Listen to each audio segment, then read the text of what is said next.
London сүйлөйт, BBC дүйнөлүк кызматы.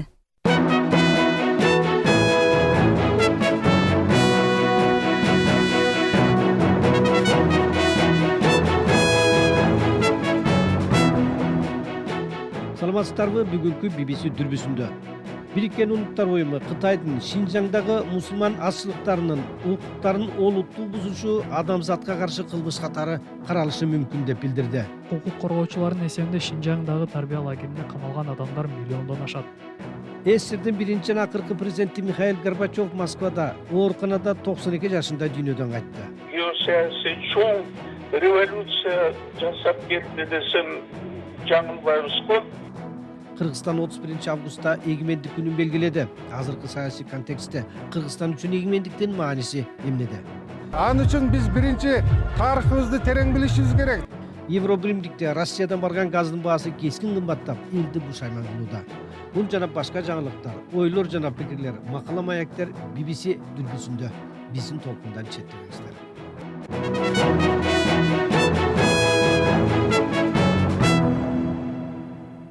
Адегенде дүйнөлүк жаңылыктардан баштайлы.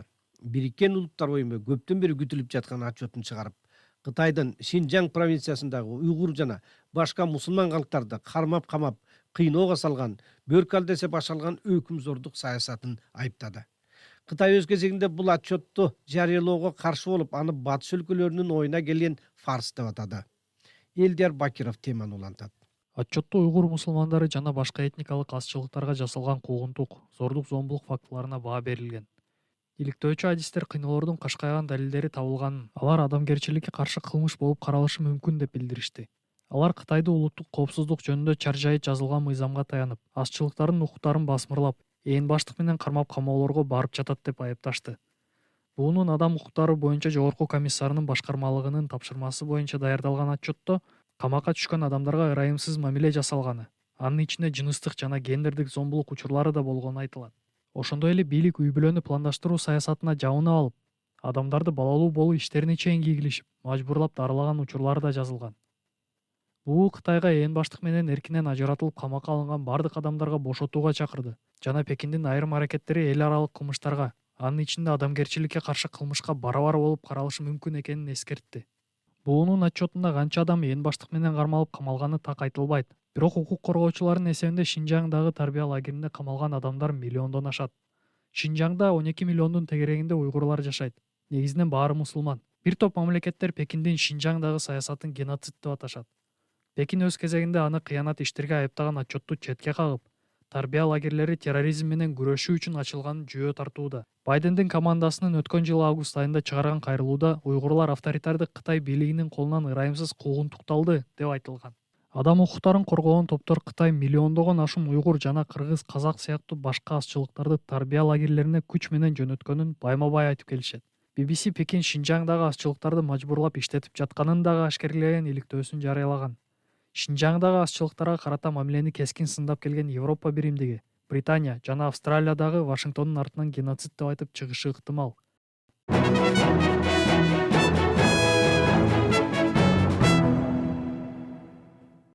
Москвадагы Борбордук клиникалык ооруканада СССРдин биринчи жана акыркы президенти Михаил Горбачев 92 жашында дүйнөдөн кайтты.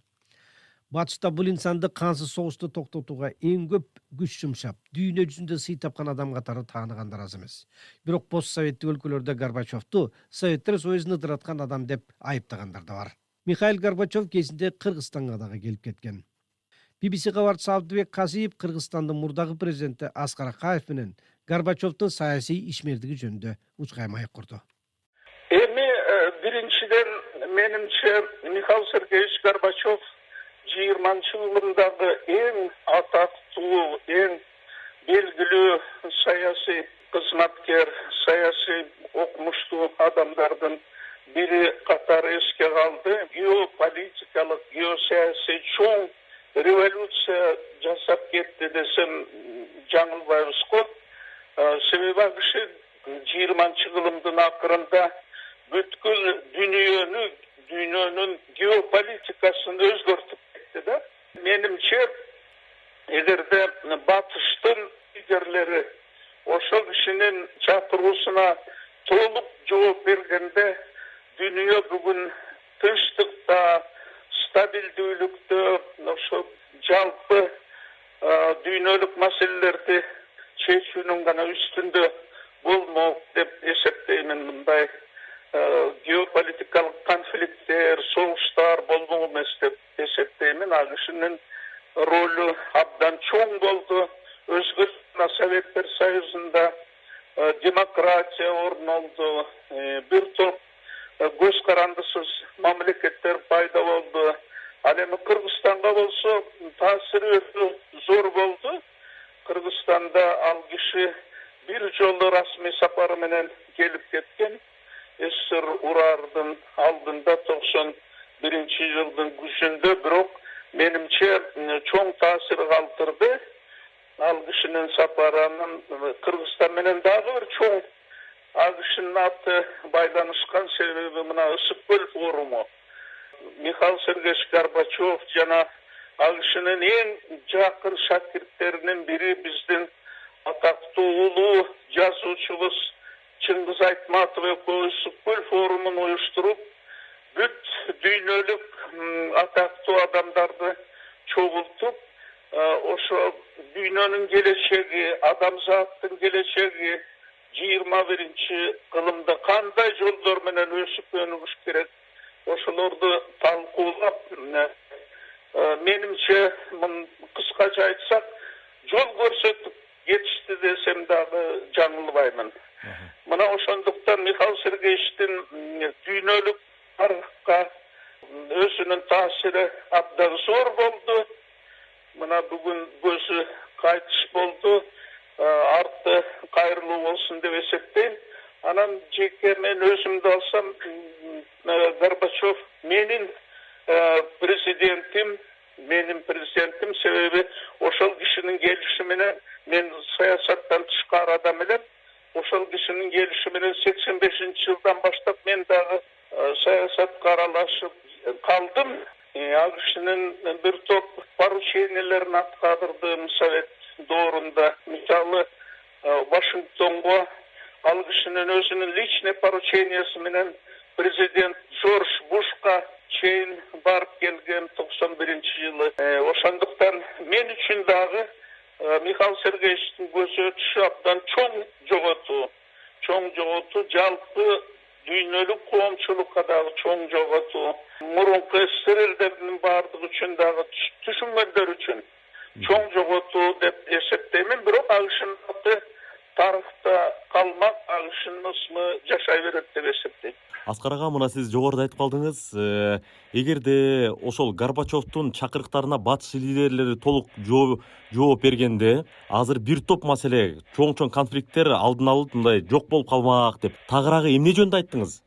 Михаил Сергеевич Горбачевдун демилгеси менен өзгөчө жана зыян болгон ядер оружиясынын дүйнөлүк кыскартылышы башталды. Ошол киши Американын президенти Рейган менен кол коюшуп, стратегиялык күчтөрдү чектөө боюнча келишим биринчи кабыл алынган. Жана мына мисалы бир тарап социалисттик лагерь Варшавский договорду жоюп, ошондой эле батыштан талап кылган, мына НАТОну жоюш керек деп. НАТО жоюлган жок.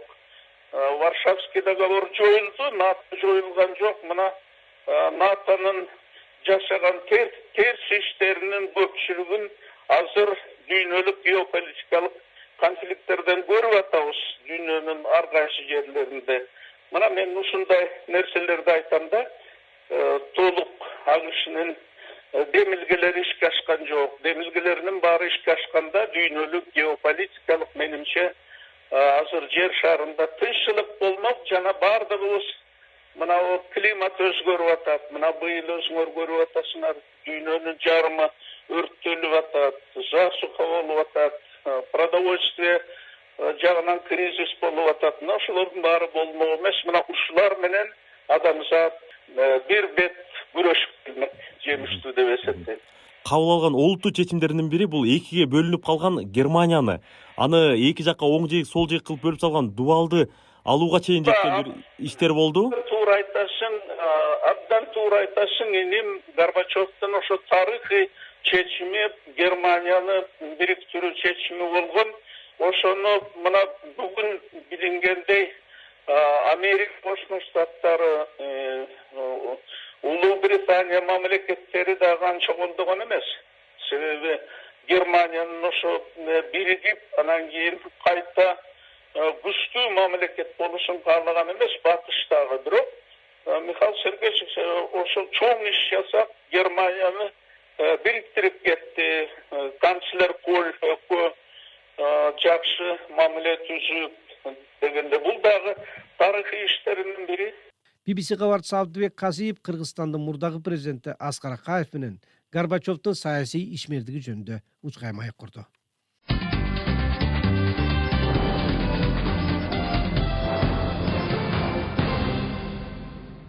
Кыргызстан 31 августта эгемендик күнүн белгиледи. Эгемендик күнү менен катар 19-жылымда Бишкектеги Кокон хандыгынын бийлигин орустардын жардамы менен кулаткан атактуу Байтек Баатырдын 200 жылдыгы бирге белгиленип, Чуңкурчакта ачылган этнолагерде чоң салтанат болду. Тарыхчы Кыяс Молдокасымовду маекке тартып Байтек Баатырдын тарыхый ролунун жана эгемендиктин азыркы саясий контекстиндеги маанисин сурадык. Бул мына кыргыздар дайыма эркиндикти, эгемендикти сүйгөн, ошого күрөшкөн, умтулган 3000 жылдык тарыхы бар эл. Ошон үчүн бул бүгүнкү күндөгү эгемендүүлүктүн тарыхы менен 200 жылдык тарых Байтек Баатырдыкы. Бул ошол тарыхтын эле кичинекей үзүндүсү. Байтек Баатырга окшогон эчендеген элдер, эчендеген баатырлар, мыктылар кан төгүлүп, эчендеген империяны куруп, кээде мамлекети жок болуп, кээде мамлекетин куруп, кыргыздар 3000 жыл бою өз атын, өзү элдүүлүгүн жоготпой ушул мезгилге келди. Ошон үчүн мына Байтек Баатырдын 200 жылдыгы менен эгемендүүлүктү ушул жерде кошуп өткөргөнү эң туура болуп атат. Анткени эркиндикти кандай инсандар, кандай жетекчилер ушундай эркиндикке умтулгандыгын бири-бири менен салыштыруу болуп атат. Бирөөсү 200 жыл мурда болсо, бирөөсү 31 жыл мурда. Кыргызстан мына 31 жылдан бери эгемен болсо дагы өзүнүн мындай улуттук өнүгүү жолун таба албай атат. Өзүнүн акылы менен жашай албай атат. Дагы деле болсо мурдагы метрополду караган адаттан арыла албай атат. Бул жанагы пост колониалдык синдром деген канчалык деңгээлде мындай бар экенин сезип атат. Кадимкидей сезилип атат. Себеби биз эркиндикти дагы, эгемендүүлүктүн дагы баркын биле албагандыгыбыз кыргыздар соңку bir 150 жылдын ичинде бирөөгө көз каранды болуп, капаста кармалгандай ошондой жашап келишти. Ошон үчүн өздөрү жанагы кушту дагы эркиндикке учуруп койсо, кайра капасты эңсеп тургандай болуп атат. Ал үчүн биз биринчи тарыхыбызды терең билишибиз керек. Тарыхта кыргыздар өз мамлекетинен, өз жеринен ажырап калган учурду биз дайыма тереңирээк окуп, ар бир кыргыздын жүрөгүнө жеткирмейинче мына ушундай артка кылчайуу, эркиндиктин, эгемендиктин баасын баркын билбегендик боло берет. Биз ошон үчүн тарыхты тереңирээк билсек, тарыхтагы ушундай оор мезгилде кыргыздар таптакыр өз жеринен куулган мезгилде билсек, ошондо кадимкидей эркиндикти сезип, чет өлкөгө кетебиз, Кыргызстан болбой калды деген ишенимсиз жашоодон арылат болчубуз. Ишенимсиз жашоо кайра эле келип туруп, бизде ошондой баягы капасты көздөй кайрадан камоого аракет кылып атат. Бул тарыхчы Кыяс Молдокасымов менен маек болду. Айтмакчы Кыргызстан өзүнүн суверендүүлүгүн 1990 декабрда жарыялаган. Ошол негизде анын эгемендигин 38 жылды эсептеш керек дейт коомдук ишмер Алмаз Кулматов. Анда сөз тизгинин дүйнө чабыт талкуусуна берели. Саламатсыздарбы? Баарыңыздарды ушу майрамдардын төрөсү, эң улуусу жана ыйыгы, кымбаты көз карандысыздыктын 32 жылдыгы менен куттуктайбыз. Эми 38 жылдык деп атканыбыздын мааниси бар. Кыргыз Республикасынын көз карандысыздыгы жөнүндө декларация, суверенитет жөнүндө декларация, ошол датага келгенде жөнүндө хронологиялык эсепте бир аз тактап коюшу жагдай бар. Анткени бул эми саясий, укуктук, идеологиялык, нравалык маселе да. Анткени 1990 жылы 15 декабрда ушул суверенитет жөнүндө декларация кабыл алынган. Анан ушул суверенитет жөнүндө декларация 1991 жылы 31 августта президенттин жарлыгы менен конституциялык мыйзам статусу макамы берилген да. алгачкы кабылданган декларацияны эсептегенде анда 32 жыл болууга тийиш эле да. Муну эске ала турган жагдай. Экинчиден калыбына келишкенде сөз болуп атат, анткени мамлекеттүүлүгү болгон эл, анын бүтүндөй дүйнө тааныган байыркы мамлекети болгон, андан кийин каганат болгон, андан кийин республика формасында мамлекеттер болгон, хандыктар болгон, каганат болгон, жана башка. Демек, биз Европанын көп өлкөлөрүндө кечээки эле Советтер Союзунун курамындагы мамлекеттердин бир тобу ошол эгемендүүлүктүн көз карандысынын калыбына келиши деп белгилешет да. Мына көз карандысты белгилеген дүйнөдө 147 мамлекет бар. Ошол 193 ООНго мүчө, ООН тааныган, дүйнө тааныган мамлекеттердин андан башка 10 чакты мамлекеттерди азыр көпчүлүгү тааныбайт. ООНго мүчө эмес, кийин жарыяланган мамлекеттер. Анан ошолордун 147си гана көз карандысын белгилейт деп эликпи? Ошонун 20 чукулу көз карандысынын калыбына келиши деп белгилешет. Мисалы Эстония, Литва, Азербайжан. Дүйнөдө көптөгөн мамлекеттер бүгүнкү күндө толук кандуу мамлекет деген атка ээ боло албай келатпайбы? Палестинаны эле карачы, канча жылдан бери күрөшүп келатат мамлекеттүүлүк үчүн, эгемендик үчүн. Косовону алалы, канча согуш болду. Бүгүнкү күндө мына Абхазия менен Түштүк Осетияны Россия тааныган менен башка мамлекеттер көп тааный элек. Түндүк Кипр, мисалы Турция тааныган менен Түркия, башка мамлекеттер таанылбай келатат да. Андыктан баягы өзүн өзү эгемен мамлекет деп жарыялаган, же болбосо жарым-жартылай таанылган мамлекеттер, квази мамлекеттер дейбиз го, формалдуу эмес. Ошолордун баарысы тең эгемендигин белгилеп келатышат да. Алар ушул башка мамлекеттен бөлүнгөндүгү үчүн мындай бир улуттук майрамды жарыялашкан. Бирок эл аралык деңгээлде таанылбай келатышкандыгы дагы ырас да. Андыктан Кыргызстан мисалы бүгүнкү күндө бардык критерийлерге жооп берген толук кандуу мамлекет катары эгемендүүлүгүн белгилеп жатат. Бирок бул жерде эгемендик дегенде муну биз жалпы айтып атабыз да. Анын ичинде саясий эгемендүүлүк, экономикалык жактан көз карандысыздык, аскердик, укуктук жактан көз карандысыздык деген көптөгөн абдан бир талкуулуу маселелер бар. Бул жактан көп мамлекеттердин тагдыры бир эле жылда чечилип жоюлуп кеткен мамлекеттер, же болбосо жанагындай түзүлө калган мамлекеттер биздин тарыхыбызда абдан эле көп кездешет. Анан биз мына империялардан бөлүнүп, СССРдан бөлүнгөндөр, андан мурун Британия империясынын жана башкалардан бөлүнгөн. Мисалы Кошмо Штаттар, булар үчүн көз карандысы күнөө абдан чоң маселе болуп эсептелинет. Ушул эле биздин мынакей биз жакшы билген өлкөлөрдүн ичинен көз карандысы эмес, биригүү күнү да өзүнчө улуттук майрам болуп эсептелет. Мамлекеттүүлүктүн күнү да, мисалы үчүн ФРГ үчүн, Батыш Германия үчүн, ошол эки Германиянын ФРГ менен ГДРдин кошулушун ийгички улуттук майрам болуп эсептелинет. Ошондой эле Румыния, Трансильвания менен Румыниянын кошулушун биригип кайта бир мамлекет болдук дегенде, ошол улуттук көз карандысыздык күнү, мамлекеттүүлүк күнү деп эсептелинет. Анан мына Россиядагы көз карандысыздык деп белгилеп, анан муну кайта биз эмнеге биз өзүбүз империя түзүп жүрсөк, анан кимден көз каранды болот элек? Бизден бөлүнүп чыккандарга көз карандылыгын айтса болот деген акылга келишип, анан кийин Орус күнү, Россия күнү, Орусия күнү деп аны өзгөртүп алышты. Беларусь болсо кызык жагдай, ал ошол көз карандысы күнүн белгилөөнү кайта ошол майрам статусун алып коюшкан да. Кыскасын айтканда, ушул эгемендүүлүккө, көз карандысыкка, эркиндик, азаттыкка бул эми өтө акыл талаштын, кармаштын, каранда эмгектин, журт талаш, эл талаштын абдан чоң мындай натыйжасы болуп эсептелинет. Бул дүйнө чабыт талкуусу болду. Талкууга катышкандар коомдук ишмер Алмаз Кулматов жана журналист Азимжан Ибраимов болду.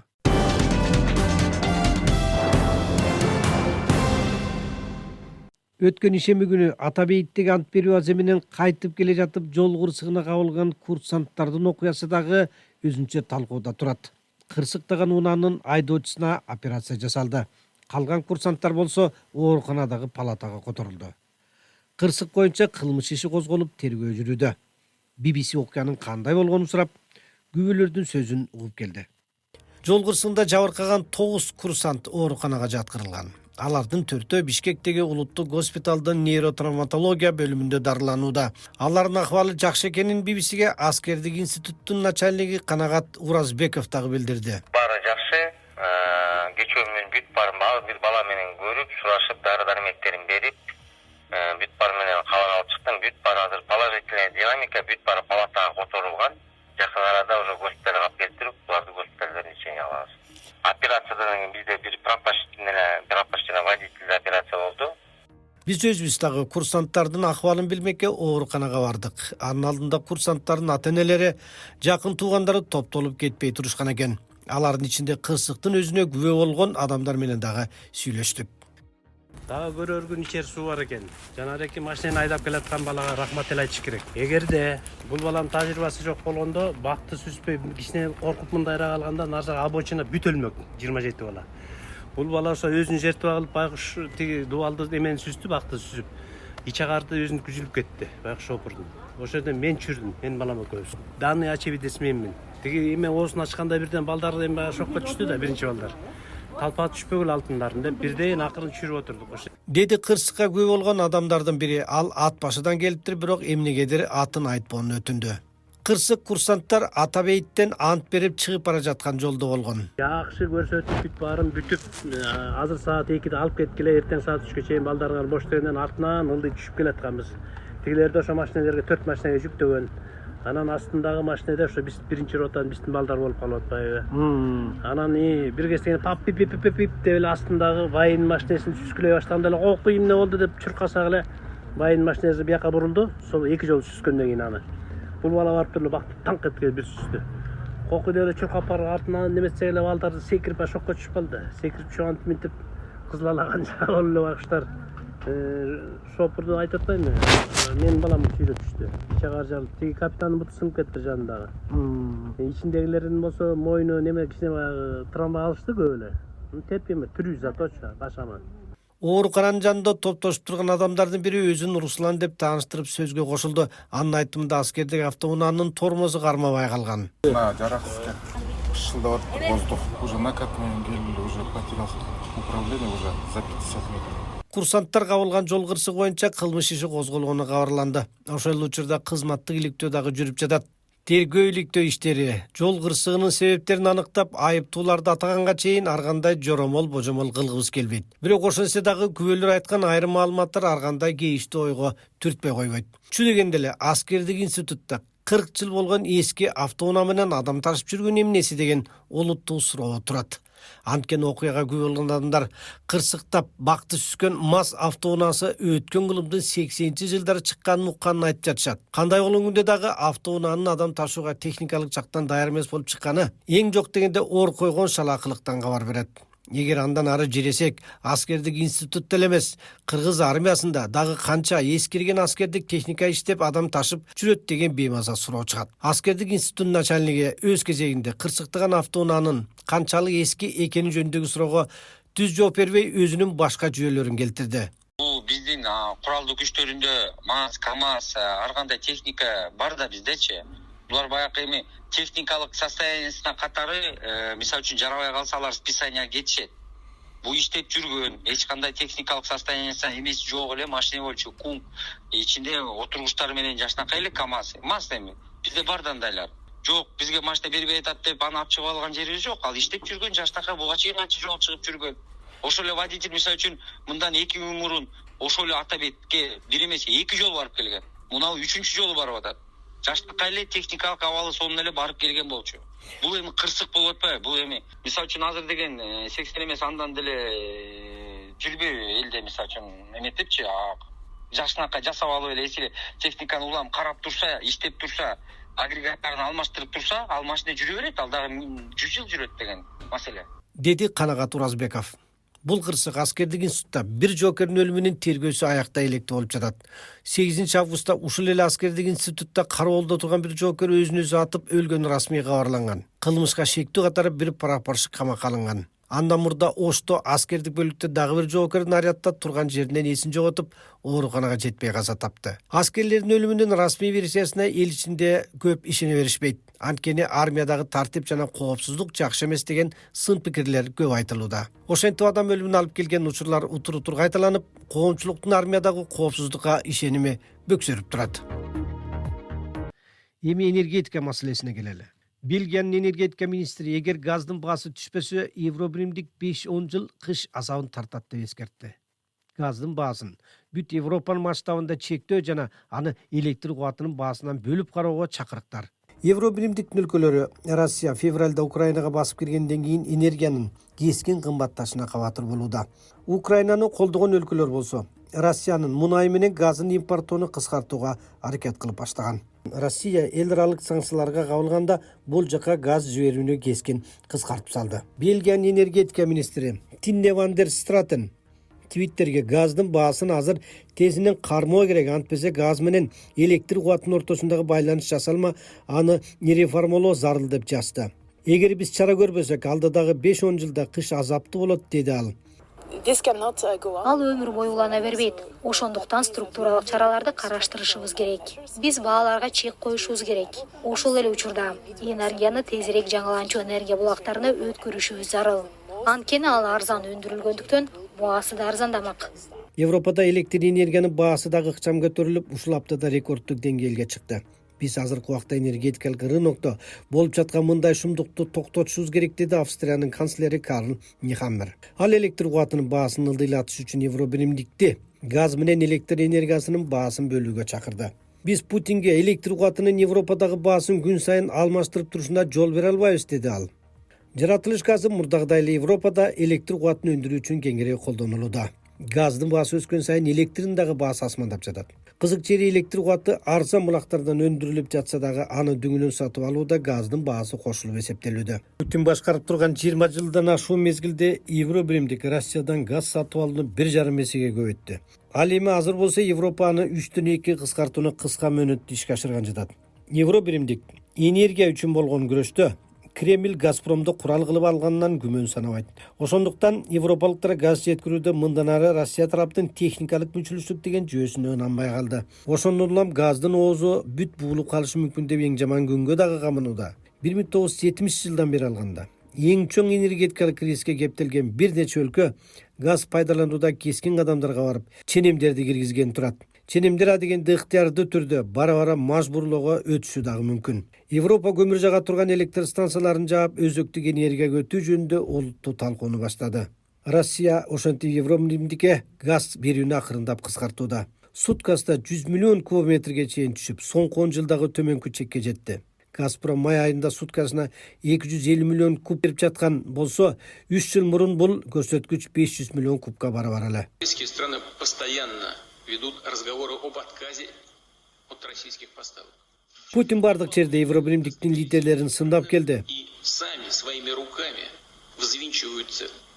Россия тараптан жасалма уюштурулган дефицит Европаны орус газынан баш тартуу чечимин кайра кароого мажбурлоо максатын көздөгөн опуза. Өткөн жылы эле Газпром Европага газ жеткирүү үчүн Германияга түндүк агым багытынын экинчи бутагын курган эле.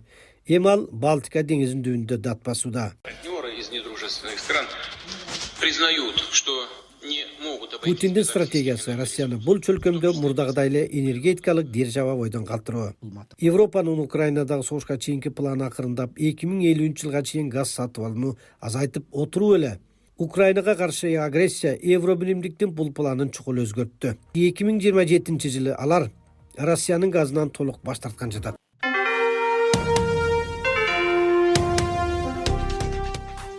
Бүгүнкү программадан уктурулган жана башка дагы актуалдуу макала маектерди биздин интернет баракчабыздан дагы окуңуздар. Дареги bbc-kырgыз.com BBC дүрбүсүндө аналитикалык апталык подкаст уктуруубуздун баардык чыгарылыштарын YouTube каналыбыздан уга аласыздар. Ал жакта ошондой эле дүйнөлүк жаңылыктарды, сапар аналитикалык телекөрсөтүүлүбүздү, башка телесюжеттерибизди дагы көрө аласыздар. Мындан сырткары, албетте Facebook, Instagramдагы баракчабызда дүйнөлүк жана жергиликтүү окуяларды ар кандай өңүттөн түшүндүргөн, пайдалуу, кызыктуу, мазмундуу, көңүлгө толчу контент көп экенин айта кетейин. Ушуну менен бүгүнкү уктуруубузду аяктайбыз. Бүгүн студияда Кубат Чекиров болду. Ободо кайрадан жолугушканча сак саламатта калыңыз.